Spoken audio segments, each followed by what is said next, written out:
ሰላም ጤና ይስጥልን ተመልካቾቻችን ከኢሳት ዋሽንግተን ዲሲ ስቱዲዮ የሰዓቱን ዜናዎችን አቀርባለሁ። መሳይ መኮንን ነኝ።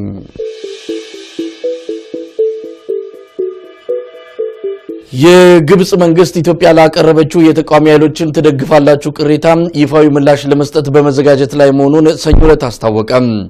ለአንድ ዓመት ያህል በኦሮሚያ ክልል ሲካሄድ የቆየውን ህዝባዊ ተቃውሞ ተከትሎ የኢትዮጵያ ባለስልጣናት ግብጽ ከዚህ አመጽ ጋር ግንኙነት አላት ሲሉ ተቃውሞ ማቅረባቸው ይታወሳል። ይህንና የግብጽ ባለስልጣናት ከኢትዮጵያ በኩል የቀረበውን ቅሬታ በማስተባበል ሀገሪቱ በሌላ ሀገር ውስጥ ጉዳይ ጣልቃ እንደማትገባ ምላሽ መስጠታቸውን ዴይሊ ኒውስ ኢጂፕት በዘገባው አውስቷል። በሱዳን የመጀመሪያው የውጭ ጉብኝታቸውን እሁድ ያካሄዱት የውጭ ጉዳይ ሚኒስትሩ ዶክተር ወርቅነህ ገበየሁ ሀገራቸው ከግብጽ ጋር ያለውን ግንኙነት ለማስቀጠል መልካም ትብብር እያደረገች መሆኗን ለሳውዲ አረቢያው ሚድል ኢስት የዜና አውታር ገልጸዋል። የኢትዮጵያ ባለስልጣናት ግብጽ በተለያዩ የሀገሪቱ ተቋማት በኩል በተለይ ለኦሮሞ ነጻነት ግንባር ኦነግ ድጋፍ ታደርጋለች ሲሉ በተደጋጋሚ ቅሬታ ማቅረባቸው የሚታወስ ነው። የግብጽ ውጭ ጉዳይ ሚኒስቴር በበኩሉ ለዚሁ ቅሬታ ይፋዊ ያለውን ምላሽ በቅርቡ ለመስጠት በዝግጅት ላይ መሆኑን አስታውቋል። ሁለቱ ሀገራት በአባይ ግድብ ግንባታ ምክንያት አለመግባባት ውስጥ መቆየታቸው የሚታወስ ሲሆን ግድቡ በታችኛው ተፋሰስ ሀገራት ላይ የሚያመጣውን ተጽዕኖ እንዲያጤኑ የተመረጡ ሁለት የፈረንሳይ ኩባንያዎችም በዚሁ አለመግባባት ስራቸውን ሳይጀምሩ መቅረታቸው ተመልክቷል። ኢትዮጵያ በግብጽ ላይ ያቀረበችውን ይህንኑ ቅሬታ ተከትሎ መቀመጫቸውን በአዲስ አበባ ያደረጉ ሁለት ግብጻውያን ለእስር መዳረጋቸውን በሀገር ውስጥ ያሉ መገናኛ ብዙሃን መዘገባቸው ይታወሳል። ይሁንና ኢትዮጵያም ሆነች ግብጽ በጉዳዩ ዙሪያ የሰጡት ዝርዝር መረጃ የለም። በአዲስ አበባ ከተማ ዙሪያ ለልማት ተብሎ ከእርሻ መሬታቸው የተፈናቀሉ አርሶ አደሮች የተወሰደባቸው መሬት ለዓመታት ታጥሮ ያለምንም አገልግሎት በመዋሉ የከተማው አስተዳደር ኪሳራውን አስልቶ ካሳ እንዲከፍላቸው ጠየቁ። እነዚሁ ከ1988 ዓ.ም ጀምሮ መሬታቸው ለልማት ተብሎ የተወሰደባቸው አርሶ አደሮች በመፈናቀላቸው ምክንያት ሀብትና ንብረት አልባ ሆነው ሲቀመጡ የተባለው የህዝብ ጥቅም ሳይከበር የታለመው ልማትም ሳይመጣ መሬቱ ታጥሮ ያለ ስራ መቀመጡ እንዳስቆጫቸው ገልጸዋል። ዝርዝሩን ህይወት ፈለቀ ታቀርባለች። በተወካዮቻቸው በኩል ለከንቲባ ድሪባ ኩማ ጥያቄያቸውን ያቀረቡት አርሶ አደሮች ታጥረው የተቀመጡ ቦታዎች ላይ የነበሩ አርሶ አደሮች እስካሁን ድረስ መሬቶቻቸውን ቢያለሙ ሊያገኙ የሚችሉትን ሀብት መንግስት በቅጣት መልክ መሬቱን ከወሰዱ አካላት ተቀብሎ እንዲከፍላቸው መጠየቃቸውን በሀገር ውስጥ ያሉ መገናኛ ብዙሃን ዘግበዋል። በንፋስ ስልክ ላፍቶ ከተማ ብቻ ከአርሶ አደሮቹ የተወሰደ 60 ሄክታር መሬት የአፍሪካ ህብረት አካባቢን ጨምሮ በተለያዩ ቦታዎች ታጥረው እንደሚገኙ የአርሶ አደሮቹ ኮሚቴ በደብዳቤ አመልክቷል። በቦሌ ኮልፌ ቀራኒዮ አቃቂ ቃሊቲና የካ ክፍለ ከተሞች ተመሳሳይ መሬቶች ታጥረው ያለምንም አገልግሎት መቆየታቸውን የሚናገሩት አርሶ አደሮቹ በአማካይ ለ15 ዓመታት ከፍተኛ ገቢ ማጣታቸውን ለከተማው አስተዳደር አስረድተዋል። በወቅቱ ለካሬ ሜትር የሚከፈለው የክፍያ መጠን ከአሁኑ ወቅት ጋር ሲነጻጸር ልዩነት እንዳለው ለከንቲባው የገለጹት አርሶ አደሮቹ ይኸው ወቅታዊ ክፍያ ከግምት ውስጥ እንዲገባላቸውም አሳስበዋል። የከተማው አስተዳደር ለአመታት በወሰደው በዚሁ እርምጃ ከ134,000 በላይ አርሶ አደሮች ከይዞታቸው ተፈናቅለው የሚገኙ ሲሆን አስተዳደሩ ወደ 20,000 አካባቢ የሚጠጉትን በቀጣዮቹ 5 ዓመታት መልሶ ለማቋቋም እቅድ መያዙን ሰሞኑን ይፋ ማድረጉ ይታወሳል። ይሁንና ከቀያቸው የተፈናቀሉ አርሶ አደሮች ቁጥራቸው ከፍተኛ በመሆኑ መልሶ የማቋቋሙ ስራ በርካታ ዓመታትን ሊፈጅ እንደሚችል ተናግረዋል። የአርሶ አደሩ ኮሚቴ ሰብሳቢ የሆኑት አቶ አሰፋ ረጋሳ የከተማው አስተዳደር ወደ ልማት ያልገቡ አካላትን በህጉ መሰረት በመቅጣት ከቦታው ላይ ለተፈናቀሉና በችግሩ ስለሚገኙ አርሶ አደሮች መከፈል ይኖርበታል ሲሉ ለመገናኛ ብዙሃን አስረድተዋል። በአዲስ አበባ ከተማ ዙሪያ ያሉ የግብርና ቦታዎችን ከአርሶ አደሮች በመረከብ ለባለ ሀብቶች ለመስጠት ሲካሄድ የቆየው ዘመቻ ወደ ግጭት ማምራቱንና በድርጊቱ በርካታ ሰዎች መሞታቸው ይታወሳል። ከወራት በፊት በንፋስ ስልክ ላፍቶና በቦሌ ክፍለ ከተሞች በተቀሰቀሰ ግጭት በትንሹ ከ15 በላይ ሰዎች መሞታቸው በመገናኛ ብዙሃን በኩል ሲዘገብ ቆይቷል። ህገወጥ የተባሉ ግንባታዎችን ጭምር የማፍረሱ ዘመቻ ለጊዜው እንዲቋረጥ ተደርጎ የሚገኝ ሲሆን የከተማው አስተዳደር ከቀያቸው ሊፈናቀሉ ከሚችሉ ተጨማሪ አርሶ አደሮችና ነዋሪዎች ጋር ምክክር እያካሄደ መሆኑን ከሀገር ቤት የተገኘ መረጃ ያመለክታል። በኦሮሚያ ክልል በምስራቅ ሸዋ ዞን ቦራ ወረዳ በደረሰ የትራፊክ አደጋ 14 ሰዎች መሞታቸውን ፖሊስ ሰኞ ዕለት አስታወቀ። 14 ሰዎችን አሳፍሮ ከባቱ ወይም ከዝዋይ ከተማ ወደ አዲስ አበባ ይጓዝ የነበረ የህዝብ ማመላለሻ ተሽከርካሪ ቦራ ወረዳ ሶሪ ዴሌሳ ቀበሌ ሲደርስ ከቢሾፍቱ ደብረዘይት ወደ ባቱ ዝዋይ ከተማ ከሚጓዝ ሲኖትራክ የጭነት ተሽከርካሪ ጋር በመጋጨቱ አደጋው መድረሱን የፖሊስ መረጃን ዋቢ በማድረግ በሀገር ውስጥ ያሉ መገናኛ ብዙሃን ዘግበዋል። ዝርዝሩን እንግዱ ወልዴ ያቀርበዋል። በዚሁ አደጋ ሹፌሩን ጨምሮ በህዝብ ማመላለሻ ተሽከርካሪ ውስጥ የነበሩ በሙሉ ህይወታቸው ያለፈ ሲሆን የጭነት ተሽከርካሪው መንገዱን ስቶ ከአውቶቡስ ጋር መጋጨቱን የክልሉ ፖሊስ አመልክቷል። ከአደጋው የተረፈው የሲኖትራክ አሽከርካሪ በቁጥጥር ስር ውሎ ምርመራ እየተካሄደበት እንደሆነም ታውቋል። የኦሮሚያ ክልል በርካታ የትራፊክ አደጋዎች ከሚመዘገብባቸው ክልሎች መካከል ዋነኛው ሲሆን ባለፈው ዓመት ብቻ ከ4000 በላይ ሰዎች በትራፊክ አደጋ በአገሪቱ መሞታቸውን የትራንስፖርት ሚኒስቴር መረጃ ያመለክታል። ያረጁ ተሽከርካሪዎች ቁጥር መበራከት፣ ጠጥቶ ማሽከርከር፣ የልምድ ማነስና የትራፊክ ምልክቶች በየቦታው አለመኖር አደጋውን ከሚያባብሱት መካከል ዋናዎቹ መሆናቸውን ሚኒስቴሩ ይገልጻል። የዓለም ጤና ድርጅት በበኩሉ ኢትዮጵያ ካላት አነስተኛ የተሽከርካሪ ቁጥር አንጻር እየደረሰባት ያለው አደጋ ከፍተኛ መሆኑን አስታውቋል። ከ90 ሚሊዮን በላይ ህዝብ ባላት ኢትዮጵያ 700 ሺህ የማይሞሉ ተሽከርካሪዎች መኖራቸውን በቅርቡ በትራንስፖርት ሚኒስቴር የተካሄደ ጥናት አመልክቷል። ይህ በእንዲህ እንዳለም ባለፉት 24 ሰዓታት ውስጥ በአዲስ አበባ ከተማ 3 የእሳት ቃጠሎ አደጋዎች መድረሳቸውን ፖሊስ ሰኞ ገልጿል። 3ቱ አደጋዎች በከተማዋ አሮጌ ፖስታ ቤት፣ ሀብተ ጊዮርጊስ ድልድይና በጉለሌ መድኃኔዓለም ቤተክርስቲያን አጥር አጠገብ መድረሱ ታውቋል። በአሮጌው ፖስታ ቤት በደረሰው የእሳት ቃጠሎ 4 ሱቆች እንዲሁም በሀብተ ጊዮርጊስ ድልድይ አካባቢ 8 መኖሪያ ቤቶች ሙሉ በሙሉ መውደማቸውን የአዲስ አበባ ከተማ የእሳት ማጥፊያና መቆጣጠሪያ መስሪያ ቤት ለመገናኛ ብዙሃን ገልጿል። በመድኃኔዓለም ቤተክርስቲያን አጥር አጠገብ በደረሰው ሌላ የእሳት ቃጠሎ አደጋ ደግሞ ንብረታቸው የቤተክርስቲያን የሆኑ 2 የንግድ ሱቆች ጉዳት እንደደረሰባቸው ለመረዳት ተችሏል። ፖሊስ የቃጠሎውን መንስኤ ለማወቅ ምርመራን እያካሄደ ሲሆን በአደጋው 8 ሚሊዮን ብር የሚደርስ ንብረት መውደሙን አክሎ ገልጿል። በመጨረሻም ንብረትነቱ የሩሲያ የሆነ ወታደራዊ አውሮፕላን እሁድ በጥቁር ባህር ላይ ተከሰከሰ። የገቡበት ያልታወቀም ከ90 በላይ ሰዎችን ለማግኘት ዘመቻ በመካሄድ ላይ መሆኑን ሩሲያ አስታውቃለች። ዝርዝሩን ልዩ ጸጋይ ታቀርባለች። የሀገሪቱ ወታደራዊ ባለስልጣናት ወታደራዊ አይሮፕላኑ 92 ሰዎችን አሳፍሮ እንደነበር ያሳወቁ ሲሆን የመከስከስ አደጋው በምን ምክንያት የደረሰ እንደሆነ ለማወቅ ምርመራ መጀመሩን ተናግረዋል። ከ100 የሚበልጡ ጥልቅ ዋናተኞችን ጨምሮ መርከበኞች፣ አውሮፕላኖችና ሄሊኮፕተሮች በነፍስ አደንና አውሮፕላኑን ለማግኘት ጥረት በማድረግ ላይ ሲሆን በስካሁኑ ፍለጋ የ11 ሰዎች አስክሬን መገኘቱ ታውቋል። መንገደኞቹን በነፍስ የማግኘት እድል ተስፋ አስቆራጭ እንደሆነ የሚናገሩት የነፍስ አድን ሰራተኞች ከ11ዱ አስክሬን በተጨማሪ 154 የሚደርሱ የሰውነት ክፍሎች መገኘታቸውን ይፋ አድርገዋል። የሩሲያ የመከላከያ ሚኒስቴር ቃል አቀባይ የሆኑት ሜጀር ጀነራል ኢጎር ካናሼንኮቭ የፍለጋው ዘመቻ ለ24 ሰዓት ያለማቋረጥ እየተካሄደ እንደሚገኝ ገልጸዋል። በፍለጋው የተገኙት 10 አስክሬኖችና 86 የሰውነት ክፍሎች ወደ ሞስኮ በመጓጓዝ ማንነታቸውን የመለየት ስራ እየተካሄደ መሆኑን ቃል አቀባዩ አክለው አስታውቀዋል። ቱፓልቭ 154 የሚል መጠሪያ ያለው ይኸው ወታደራዊ አውሮፕላን ከሶቺ አውሮፕላን ማረፊያ ጣቢያ ከተነሳ ከ2 ደቂቃ በኋላ ከአየር ትራፊክ ጋር የነበረው ግንኙነት የተቋረጠ ሲሆን አደጋው የሽብር ድርጊት እንደማይሆን ይታመናል ሲሉ የሩሲያ ትራንስፖርት ባለስልጣናት ለመገናኛ ብዙሃን አስረድተዋል። ባለስልጣኑ አደጋው ከሽብር ጋር እንደማይያያዝ ቢገልጹም ለአውሮፕላኑ መከስከስ የሰጡት ምክንያት አለመኖሩን ዘግበዋል።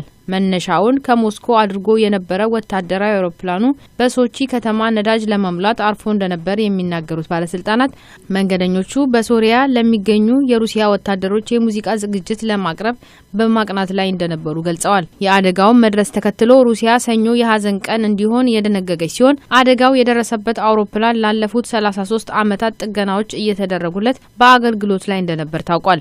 ሩሲያ አውሮፕላኑን ለሲቪል አገልግሎት የማትጠቀመው መሆኑም ተነግሯል። ይሁንና ቱፓልቭ 154 የተሰኘው 50 አውሮፕላኖች በአሁኑ ወቅት በሩሲያና በጥቂት ሀገራት ውስጥ አገልግሎት ላይ እንደሆኑ ለመረዳት ተችሏል። ተመልካቾቻችን ዜናዎቹ እነዚህ ነበሩ። ከቀሪ የኢሳት ዝግጅቶች ጋር መልካም ቆይታ።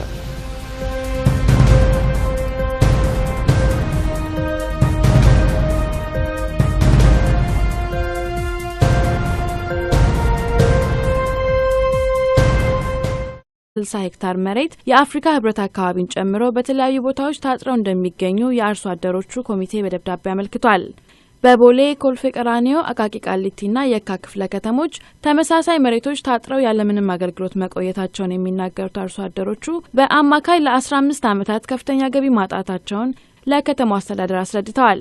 በወቅቱ ለካሬ ሜትር የሚከፈለው የክፍያ መጠን ከአሁኑ ወቅት ጋር ሲነጻጸር ልዩነት እንዳለው ለከንቲባው የገለጹት አርሶ አደሮቹ ይኸው ወቅታዊ ክፍያ ከግምት ውስጥ እንዲገባላቸውም አሳስበዋል። የከተማው አስተዳደር ለአመታት በወሰደው በዚህ እርምጃ ከ134,000 በላይ አርሶ አደሮች ከይዞታቸው ተፈናቅለው የሚገኙ ሲሆን አስተዳደሩ ወደ 20,000 አካባቢ የሚጠጉትን በቀጣዮቹ 5 ዓመታት መልሶ ለማቋቋም እቅድ መያዙን ሰሞኑን ይፋ ማድረጉ ይታወሳል። ይሁንና ከቀያቸው የተፈናቀሉ አርሶ አደሮች ቁጥራቸው ከፍተኛ በመሆኑ መልሶ የማቋቋሙ ስራ በርካታ ዓመታትን ሊፈጅ እንደሚችል ተናግረዋል። የአርሶ አደሩ ኮሚቴ ሰብሳቢ የሆኑት አቶ አሰፋ ረጋሳ የከተማው አስተዳደር ወደ ልማት ያልገቡ አካላትን በህጉ መሰረት በመቅጣት ከቦታው ላይ ለተፈናቀሉና በችግሩ ስለሚገኙ አርሶ አደሮች መከፈል ይኖርበታል ሲሉ ለመገናኛ ብዙሃን አስረድተዋል። በአዲስ አበባ ከተማ ዙሪያ ያሉ የግብርና ቦታዎችን ከአርሶ አደሮች በመረከብ ለባለ ሀብቶች ለመስጠት ሲካሄድ የቆየው ዘመቻ ወደ ግጭት ማምራቱንና በድርጊቱ በርካታ ሰዎች መሞታቸው ይታወሳል። ከወራት በፊት በንፋስ ስልክ ላፍቶና በቦሌ ክፍለ ከተሞች በተቀሰቀሰ ግጭት በትንሹ ከ15 በላይ ሰዎች መሞታቸው በመገናኛ ብዙሃን በኩል ሲዘገብ ቆይቷል። ህገወጥ የተባሉ ግንባታዎችን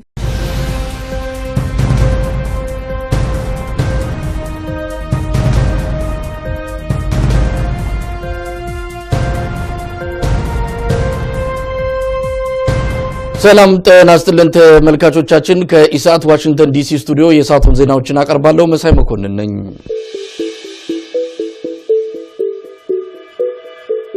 የግብጽ መንግስት ኢትዮጵያ ላቀረበችው የተቃዋሚ ኃይሎችን ትደግፋላችሁ ቅሬታ ይፋዊ ምላሽ ለመስጠት በመዘጋጀት ላይ መሆኑን ሰኞ ዕለት አስታወቀ።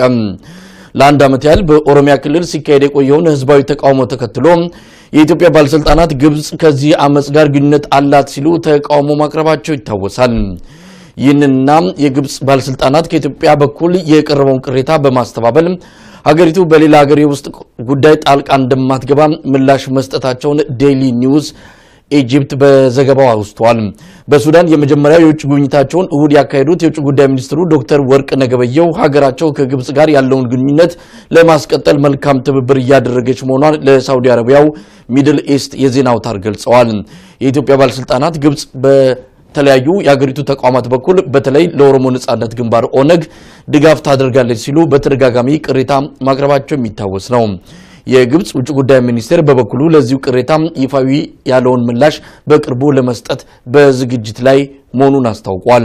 ሁለቱ ሀገራት በአባይ ግድብ ግንባታ ምክንያት አለመግባባት ውስጥ መቆየታቸው የሚታወስ ሲሆን ግድቡ በታችኛው ተፋሰስ ሀገራት ላይ የሚያመጣውን ተጽዕኖ እንዲያጤኑ የተመረጡ ሁለት የፈረንሳይ ኩባንያዎችም በዚሁ አለመግባባት ስራቸውን ሳይጀምሩ መቅረታቸው ተመልክቷል። ኢትዮጵያ በግብጽ ላይ ያቀረበችውን ይህንኑ ቅሬታ ተከትሎ መቀመጫቸውን በአዲስ አበባ ያደረጉ ሁለት ግብጻውያን ለእስር መዳረጋቸውን በሀገር ውስጥ ያሉ መገናኛ ብዙሃን መዘገባቸው ይታወሳል። ይሁንና ኢትዮጵያም ሆነች ግብጽ በጉዳዩ ዙሪያ የሰጡት ዝርዝር መረጃ የለም። በአዲስ አበባ ከተማ ዙሪያ ለልማት ተብሎ ከእርሻ መሬታቸው የተፈናቀሉ አርሶ አደሮች የተወሰደባቸው መሬት ለዓመታት ታጥሮ ያለምንም አገልግሎት በመዋሉ የከተማው አስተዳደር ኪሳራውን አስልቶ ካሳ እንዲከፍላቸው ጠየቁ።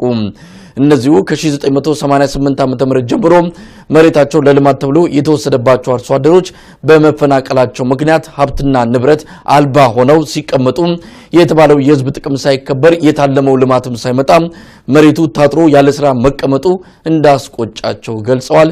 ዝርዝሩን ህይወት ፈለቀ ታቀርባለች።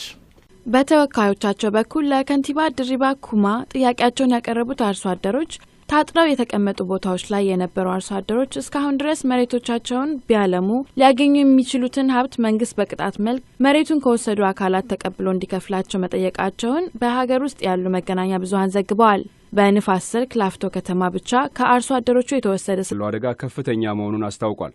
ከ90 ሚሊዮን በላይ ህዝብ ባላት ኢትዮጵያ 700 ሺህ የማይሞሉ ተሽከርካሪዎች መኖራቸውን በቅርቡ በትራንስፖርት ሚኒስቴር የተካሄደ ጥናት አመልክቷል። ይህ በእንዲህ እንዳለም ባለፉት 24 ሰዓታት ውስጥ በአዲስ አበባ ከተማ 3 የእሳት ቃጠሎ አደጋዎች መድረሳቸውን ፖሊስ ሰኞ ገልጿል።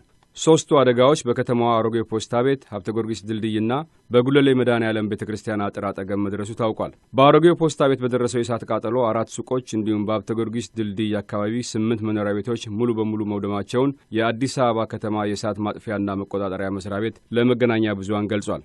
በመድኃኔዓለም ቤተክርስቲያን አጥር አጠገብ በደረሰው ሌላ የእሳት ቃጠሎ አደጋ ደግሞ ንብረታቸው የቤተ ክርስቲያን የሆኑ 2 የንግድ ሱቆች ጉዳት እንደደረሰባቸው ለመረዳት ተችሏል። ፖሊስ የቃጠሎውን መንስኤ ለማወቅ ምርመራን እያካሄደ ሲሆን በአደጋው 8 ሚሊዮን ብር የሚደርስ ንብረት መውደሙን አክሎ ገልጿል። በመጨረሻም ንብረትነቱ የሩሲያ የሆነ ወታደራዊ አውሮፕላን እሁድ በጥቁር ባህር ላይ ተከሰከሰ። የገቡበት ያልታወቀም ከ90 በላይ ሰዎችን ለማግኘት ዘመቻ በመካሄድ ላይ መሆኑን ሩሲያ አስታውቃለች። ዝርዝሩን ልዩ ጸጋይ ታቀርባለች። የሀገሪቱ ወታደራዊ ባለስልጣናት ወታደራዊ አይሮፕላኑ 92 ሰዎችን አሳፍሮ እንደነበር ያሳወቁ ሲሆን የመከስከስ አደጋው በምን ምክንያት የደረሰ እንደሆነ ለማወቅ ምርመራ መጀመሩን ተናግረዋል።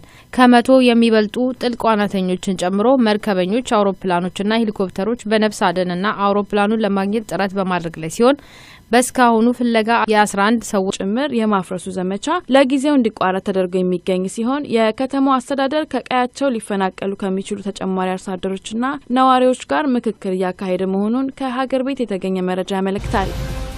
በኦሮሚያ ክልል በምስራቅ ሸዋ ዞን ቦራ ወረዳ በደረሰ የትራፊክ አደጋ 14 ሰዎች መሞታቸውን ፖሊስ ሰኞ ዕለት አስታወቀ። 14 ሰዎችን አሳፍሮ ከባቱ ወይም ከዝዋይ ከተማ ወደ አዲስ አበባ ይጓዝ የነበረ የህዝብ ማመላለሻ ተሽከርካሪ ቦራ ወረዳ ሶሪ ዴሌሳ ቀበሌ ሲደርስ ከቢሾፍቱ ደብረ ዘይት ወደ ባቱ ዝዋይ ከተማ ከሚጓዝ ሲኖትራክ የጭነት ተሽከርካሪ ጋር በመጋጨቱ አደጋው መድረሱን የፖሊስ መረጃን ዋቢ በማድረግ በሀገር ውስጥ ያሉ መገናኛ ብዙሃን ዘግበዋል። ዝርዝሩን እንግዱ ወልዴ ያቀርበዋል። በዚሁ አደጋ ሹፌሩን ጨምሮ በህዝብ ማመላለሻ ተሽከርካሪ ውስጥ የነበሩ በሙሉ ህይወታቸው ያለፈ ሲሆን የጭነት ተሽከርካሪው መንገዱን ስቶ ከአውቶቡስ ጋር መጋጨቱን የክልሉ ፖሊስ አመልክቷል። ከአደጋው የተረፈው የሲኖትራክ አሽከርካሪ በቁጥጥር ስር ውሎ ምርመራ እየተካሄደበት እንደሆነም ታውቋል። የኦሮሚያ ክልል በርካታ የትራፊክ አደጋዎች ከሚመዘገብባቸው ክልሎች መካከል ዋነኛው ሲሆን ባለፈው ዓመት ብቻ ከ4000 በላይ ሰዎች በትራፊክ አደጋ በአገሪቱ መሞታቸውን የትራንስፖርት ሚኒስቴር መረጃ ያመለክታል። ያረጁ ተሽከርካሪዎች ቁጥር መበራከት፣ ጠጥቶ ማሽከርከር፣ የልምድ ማነስና የትራፊክ ምልክቶች በየቦታው አለመኖር አደጋውን ከሚያባብሱት መካከል ዋናዎቹ መሆናቸውን ሚኒስቴሩ ይገልጻል። የዓለም ጤና ድርጅት በበኩሉ ኢትዮጵያ ካላት አነስተኛ የተሽከርካሪ ቁጥር አንጻር እየደረሰባት